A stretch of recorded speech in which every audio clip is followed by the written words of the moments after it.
So for my topic, I did the James Adam in the whole house. A little James Adam description.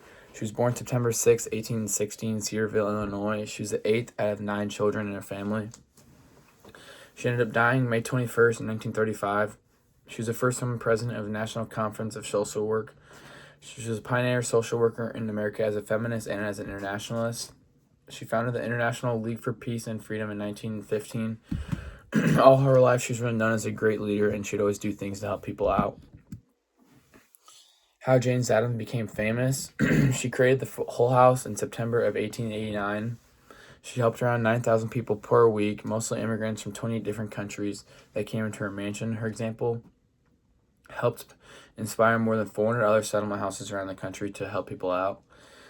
In 1931, she was awarded the Nobel Peace Prize for efforts in promoting peace and social justice, making her the first American woman to receive this honor.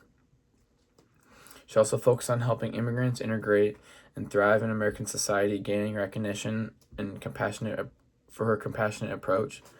She also was really good at public speaking, and she'd always give lectures and author influential books and articles spreading her ideas on social reform and advocacy for women and children.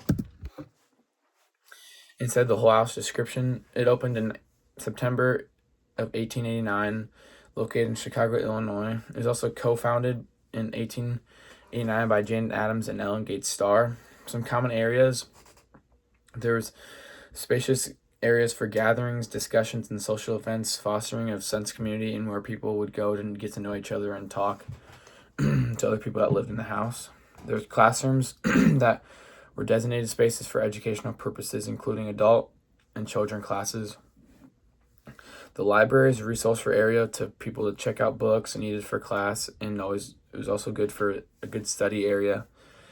Art studio, it was a creative space for art classes and workshops, encouraging artistic expression among community members. The kitchen and dining rooms, the kitchen is where people would make food so they could eat it in the dining room.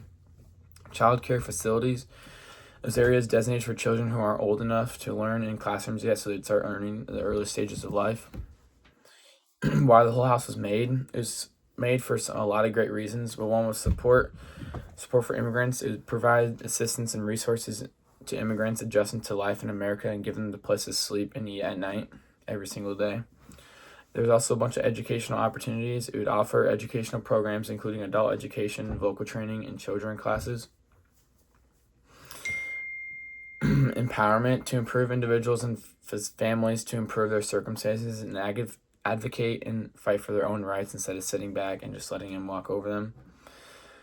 The Whole House also served as a platform for advocating for women's rights, labor reform, and improved public health.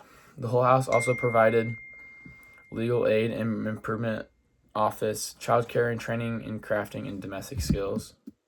Status of the Whole House today. On January 19th, 2012, it was announced that the James Adam Whole House Association would be closing in the spring of 2012 and had to file for bankruptcy due to financial difficulties. That would happen after nearly 122 years of the Whole House being opened. On January 27th, the Whole House unexpectedly closed and all the employees received their final paycheck. Today, the Whole House is still standing and is open to the public. There are public tours every Tuesday and Friday starting at 2 p.m.